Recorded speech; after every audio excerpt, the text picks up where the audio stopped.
오늘 우리들에게 주시는 하나의 말씀, 히브리서 7장 23절에서부터 28절까지입니다.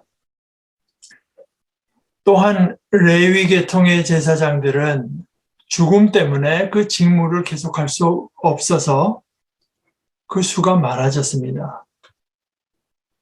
그러나 예수는 영원히 계시는 분이므로 제사장직을 영구히 간직하십니다. 따라서 그는 자기를 통하여 하나님께 나오는 사람들을 완전하게 구원하실 수 있습니다. 그는 늘 살아계셔서 그들을 위하여 중재 간구를 하십니다. 예수는 이러한 제사장으로 우리에게 적격이십니다. 그는 거룩하시고 순진하시고 순결하시고 죄인들과 구별되시고 하늘보다 높이 되신 분입니다.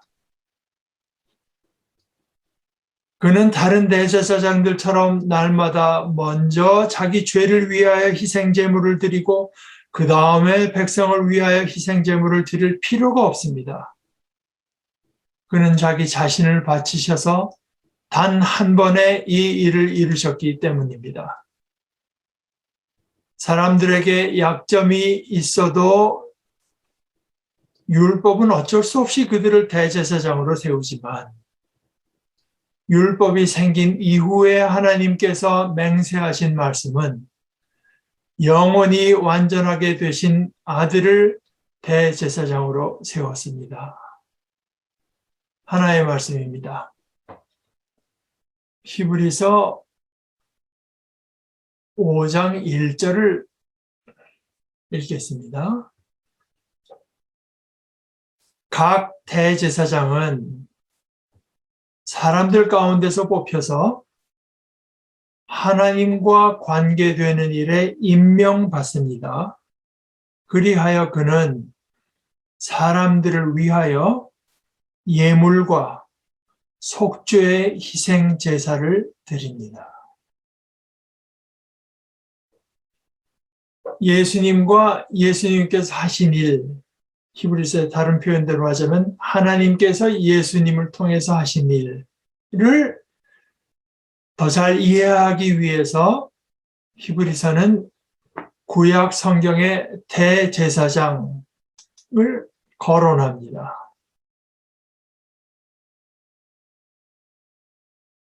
예수 사건은 예수님 당대에서 느닷없이 시작된 일이 아니라 아주 오래전서부터 진행되어 온 하나님의 구원 역사의 결정적 단계에서 일어난 일이기 때문입니다. 예수 사건은 아담에서부터 노아, 아브라함을 거쳐서 이스라엘까지 이어온 하나님의 모든 역사에 연속되어 있으면서도 또 동시에 예수님 이전의 그 모든 사건이나 역사들과는 전혀 다른 사건이기도 했습니다. 이 다른 점, 어떻게 다르냐? 이 다른 점을 오늘 우리가 나누는 말씀에서는 완전이라는 말과 영원이라는 말로 표현합니다. 예수님이 우리의 대제사장이 되시지만 이 대제사장이라는 이 제도라고 할까, 이 직분, 이것이 예수님에게 시작된 것은 물론 아닙니다. 그런데 하나님께서는요, 우리가 하나님께로 나아갈 때 누군가를 통해서, 바로 그게 이제 대제사장인데요. 대제사장을 통해서 나아가도록 정해놓으셨고, 그래서 그 대제사장직에 대해서 아주 그 자세한 지시를 내려주신 것은 물론, 그것은 이제 출애굽, 뒤의 일입니다. 그런 것들은 다 물론 출애굽한 뒤의 일인데요. 그러나 오히려 그 훨씬 이전에, 예를 들어서 아브라함 때, 아브라함의 이름이 아직 아브람이었을 때, 그가 뭐 잡혀갔던 자신의 조카 롯을 구해서 돌아왔을 때도 성경에는 이런 기록이 있습니다. 창세기의 기록인데요. 아브라함이 그돌라오멜과 그와 동맥을 맺은 왕들을 쳐부수고 돌아온 뒤에 소돔 왕이 아브라함을 맞아서 사회 벌판, 곧 왕의 벌판으로 나왔다. 그때 살렘 왕 멜기세덱은 빵과 포도주를 가지고 나왔다.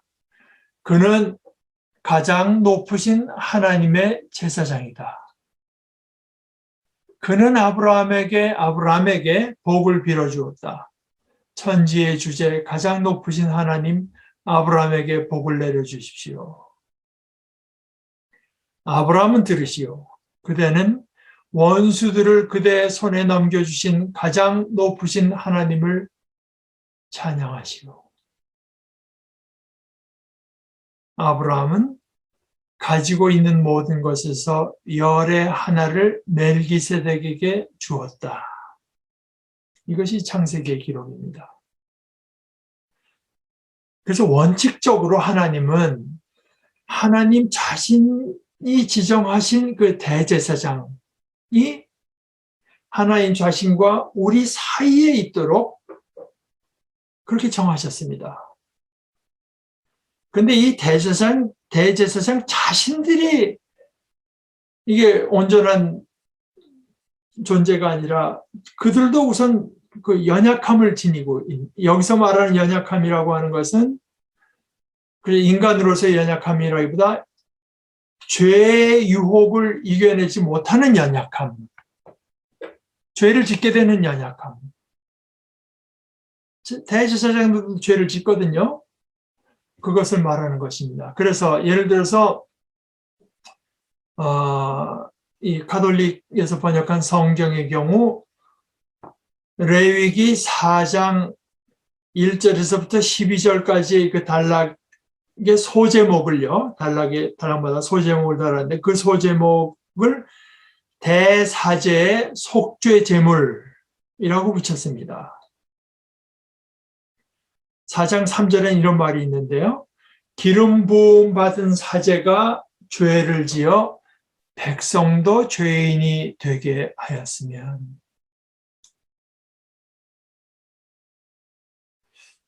그뿐만 아니라 그런 어떤 그 죄를 짓게 된 연약함을 대제사장들이 인간이가 다 가지고 있고, 또 그 중에서 특별한 대제사장, 예를 들어서 뭐 모세처럼 훌륭한 인물이었다고 해도 결국 오늘 읽은 23절의 말씀처럼 죽거든요.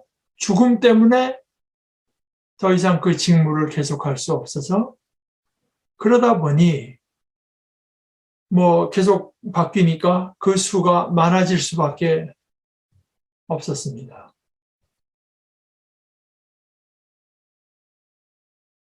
그러나 이제는 많은 대제사장이 있어야 할 필요가 없어졌습니다. 완전한 대제사장, 영원한 대제사장이 계시기 때문입니다. 대제사장은 이제나 옛날이나 이제나 또 앞으로도 여전히 필요합니다. 언제나 필요합니다. 그것이 하나님께서 정해놓으신 일입니다. 하나님의 나라가 온전히 임한 뒤라고 해도 그것은 마찬가지입니다. 우리는 여전히 대제사장을 통해서 하나님께 나아갑니다. 아까 읽은 히브리서 5장 1절의 말씀대로 그 대제사장의 직무라고 하는 것은 사람들을 위해서 두 가지, 예물을 드리고요, 또 사람들을 위해서 속죄의 희생 제사를 드리는 일입니다. 그래서 우선 그 속죄의 희생 제사를 드리는 일에 대해서는 이렇게 말합니다. 그는 다른 대제사장들처럼 날마다 죄를 지니까요. 날마다 먼저 자기 죄를 위하여 희생제물을 드리고 그 다음에 백성을 위하여 희생제물을 드릴 필요가 없습니다. 그는 자기 자신을 바치셔서 단 한 번에 이 일을 이루셨기 때문입니다. 완전한 대제사장께서 완전한 제물을 드리셨습니다. 완전해서 이제는 더 이상 거듭 반복해서 드릴 필요가 없는 제물로 제사장 자신을 바치신 것입니다. 그러므로 그 제물은 완전한 제물이며 완전한 제물이기 때문에 또한 영원한 제물입니다. 영원토록 완벽하게 유효한 제물입니다. 하나님 나라가 온전히 임한 뒤 우리가 죄와 죽음의 권세로부터 해방된 뒤 그래서 이 속죄의 제물이 우리가 죄로부터 해방돼서 이 속죄의 제물이 더 이상 유효할 필요가 없어진 뒤에도 예수께서는 대제사장의 직무를 계속하십니다. 그는 우리의 영원한 대제사장이십니다. 그때 가서 예수님의 직무는 아까 읽은 5장 1절의 말씀대로 그때 가서 예수님의 직무라고 하는 것은 우리를 위해서 예물을 드리는 일일 것입니다. 하나님께 그리스도를 통해서 예물을 드리는 그것이 천국의 기쁨입니다. 그것이 우리의 기쁨입니다. 예수님은 그저 통로 역할만 하는 것이 아니라 우리를 사랑하시고 우리를 온전케 하시는 그 예수님을 통한다는 그 자체가 우리의 기쁨이고요. 그래서 예수님을 통해서 하나님께 나아가는 것이 또 우리의 기쁨이고 그 하나님께 우리가 준비해온 예물을 드리는 그것이 천국에서 우리의 기쁨입니다. 우리가 천국에서 살면서 새롭게 발견하게 된 감사의 예물, 새롭게 알게 된 하나님의 모습에 대한 찬양의 예물, 순종의 예물을 들고 예수님을 통해서 하나님께 나아가며 그래서 그렇게 우리를 사랑하시는 주님과 하나님의 영광에 새롭게 사로잡히는 것이 천국의 기쁨일 것입니다. 그리고 이것이 바로 우리가 누릴 구원입니다.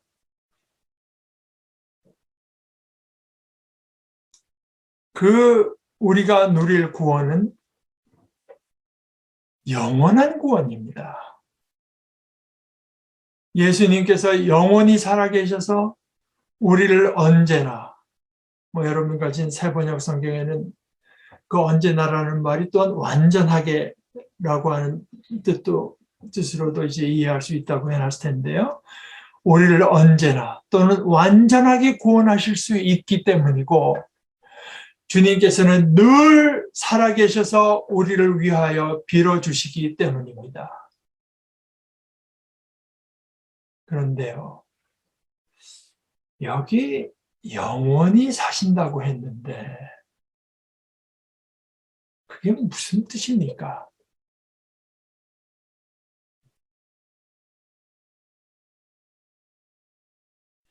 그 뜻이라고 하는 게 예수님은 단순히 이제 돌아가시는 일이 없이 한없이 사신다는 그런 뜻입니까?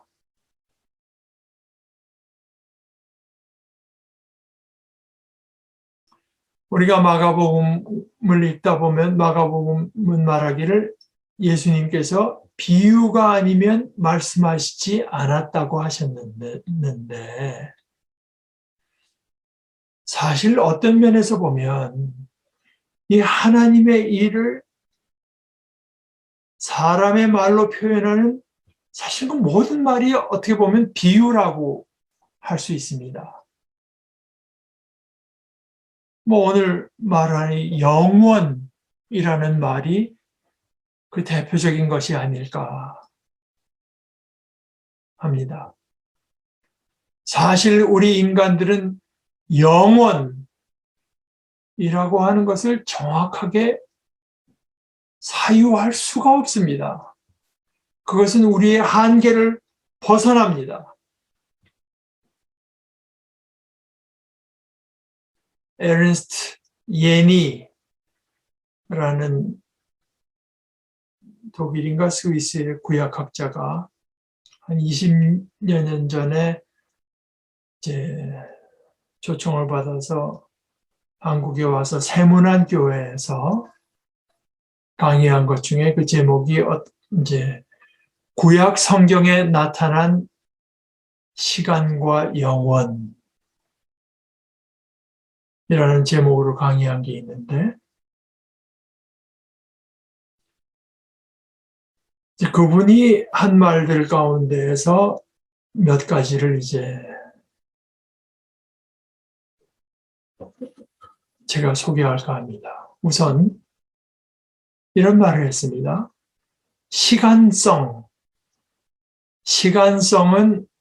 하나님이 뜻하신 이 피조 세계의 존재 형식입니다.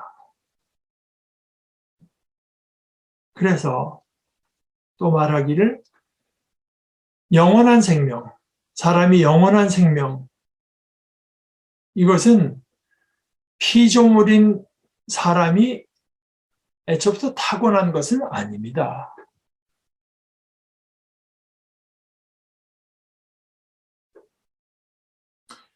이 영원이라고 하는 것은 시간성을 벗어날 수 없는 피조 세계의 한계 자체를 벗어납니다. 구약 성경이 쓰여진 언어인 히브리서에서 아마 그 영원이라는 말에 가장 가깝다는 말로 올람이라는 말이 있다는데요. 근데 그 말을 가지고도 그 올람이라는 말이 가리키는 내용을 정확히 짐작하기는 아주 어렵습니다. 그래서 오히려 그 말이 후대로 가면서는 어떤 그 뜻을 가진 말이라기보다 신성, 하나님 되심과 그저 동의어가 되어간다고 합니다. 올라함하면 하나님 되심.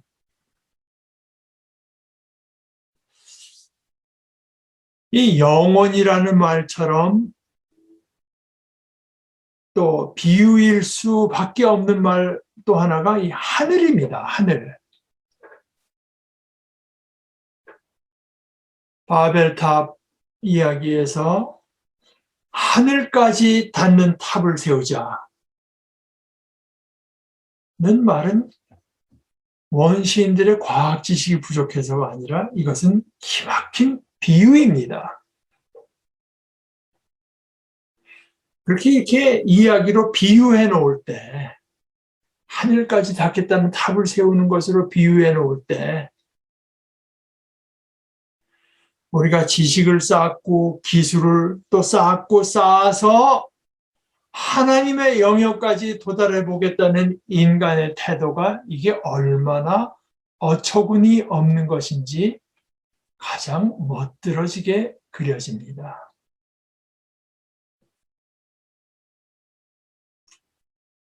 영원이라고 하는 것은 시간, 사실은 시간뿐만 아니라 공간까지도 시간에 의해 또는 시간과 공간에 의해 한정 지어지지 않는 것을 표현하는 말이 아닐까 싶습니다.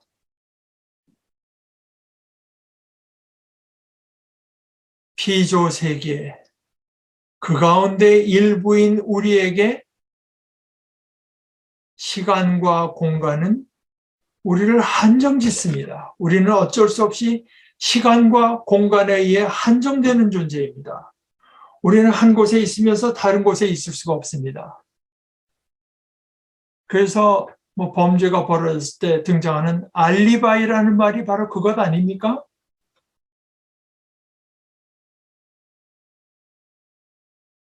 그러나 부활하신 주님은 시간과 공간에 의해서 한정되지 않는 분이셨습니다.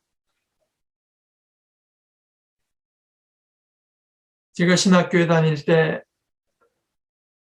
조직신학을 가르치던 교수께서 강의 중에 천국의 삶에 대해서 한 가지 견해를 피력한 적이 있습니다. 천국은 영원한 곳이고 그 삶에는 어떤 변화가 없을 거라고 하는 데 대해서 이제 반대하는 입장이었는데요. 천국에서도 어디까지나 변화가 있을 뿐만 아니라 자라남이 있으리라는 말이었습니다. 천국을 그렇게 스태틱, 정적으로 이해해서는 안 되고 다이나믹하게 이해해야 된다. 그 말이 제게 한편으로는 상당히 매력적으로 들리면서도 제 마음속에 드는 의문이 이런 것이 있었습니다. 결국 하나님과의 관계에 있어서 자라난다고 하는 것은 결국은 순종에서 자라나는 것일 수밖에 없는데, 그렇다면 우리가 천국에 있을 때 그때도 아직까지 우리 속에 어딘가 불순종하는 부분이 있다는 말인가? 그렇다면 그것을 어떻게 천국이라고 할 수 있을까? 이런 생각을 해왔는데요. 그런데 제가 지난주 동안에 달리 생각하게 되었습니다. 이미 지난 주일에 제가 여러분과 나누었다시피 겟세마네에서 우리 주님의 기도를 생각하면서입니다. 주님이 순종을 배우셨습니다. 그러나 주님께서 순종을 배우셨다고 해서 그것이 주님께 여전히 하나님께 아버지께 불순종하는 부분이 있다가 그 부분이 줄어들었다거나 그 부분이 없어졌다는 뜻이 아닙니다.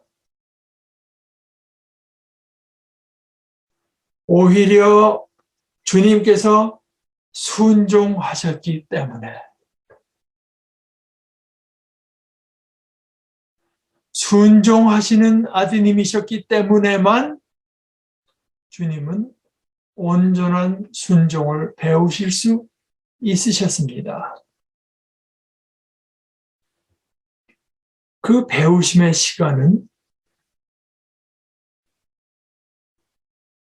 그 예수님이 어떤 순종의 아들이셨는지가 또 드러나는 시간이기도 했습니다. 저는 그런 시간이요. 바로 그것이 영혼으로 표현된 것. 우리가 이 삶에서 경험하는 것과는 크게 다른 시간, 어쩌면 공간까지도 그런 것이라고 저는 믿습니다. 과거 지나갔고 더 이상 아니고 현재만 있고 미래는 앞으로 오지 않았고 이런 식으로 경험되는 시간이 아닌 시간,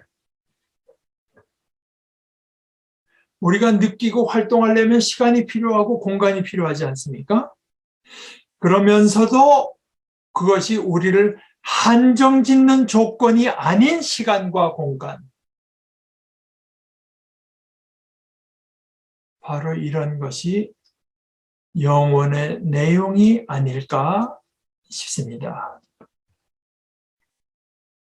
우리는 천국에서도 여전히 활동하고 일하고 생각하고 느끼고 찬양하고 예배하고 즐거워할 것입니다.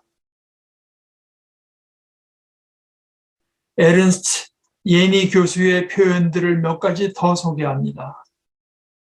이제 학자의 말이라 조금 딱딱할 수도 있지만 그대로 소개하는 것이 더 나으리라고 생각합니다. 하나님에 대해서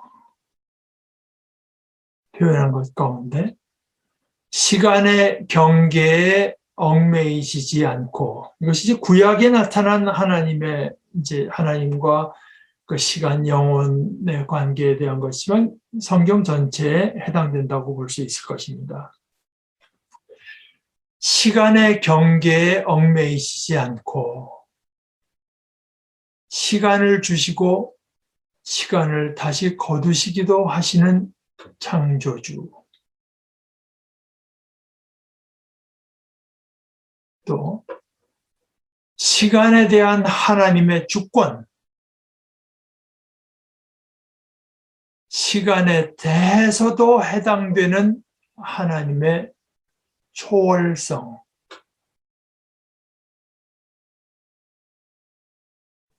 또 다른 문장은 이런 게 있는데요. 우리 피조물, 인간들의 시간성, 우리 시간에 얽매여서 살 수밖에 없지 않습니까? 이 시간성 안으로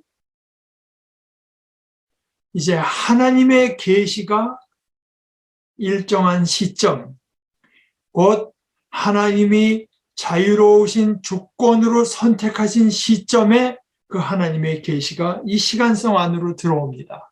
이 계시는 하나님의 은혜를 제시하면서 우리에게 믿음을 요구합니다.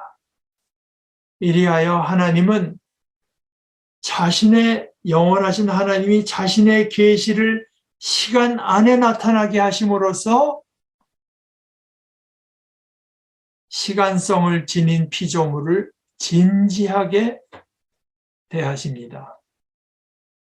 그러므로 시간과 역사는 구약 성경에서 비본질적인 것이 아니라 아주 중요해지는데요. 그 이유는 그것이 계시의 매개체가 되기 때문입니다.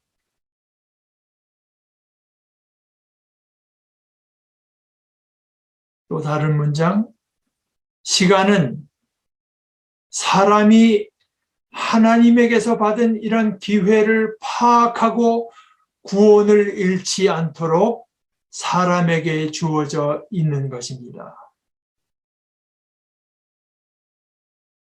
또 시간의 주로서 야훼께서는 자신의 약속과 자신의 구원과 자신의 구속과 자신의 언약을 이 덧없는 피조 세계 안으로 영원한 재산으로서 주십니다. 그 강의의 마지막 문장은 이것입니다. 구원은 아직 아니다. 이것은 미래니까요. 아직 아니다와 더 이상 아니다. 이것은 과거에 지나가서요. 구원은 아직 아니다와 더 이상 아니다의 한계를 지니지 않는 초시간적인 것인데, 이는 하나님 자신이 그러한 바와 같습니다.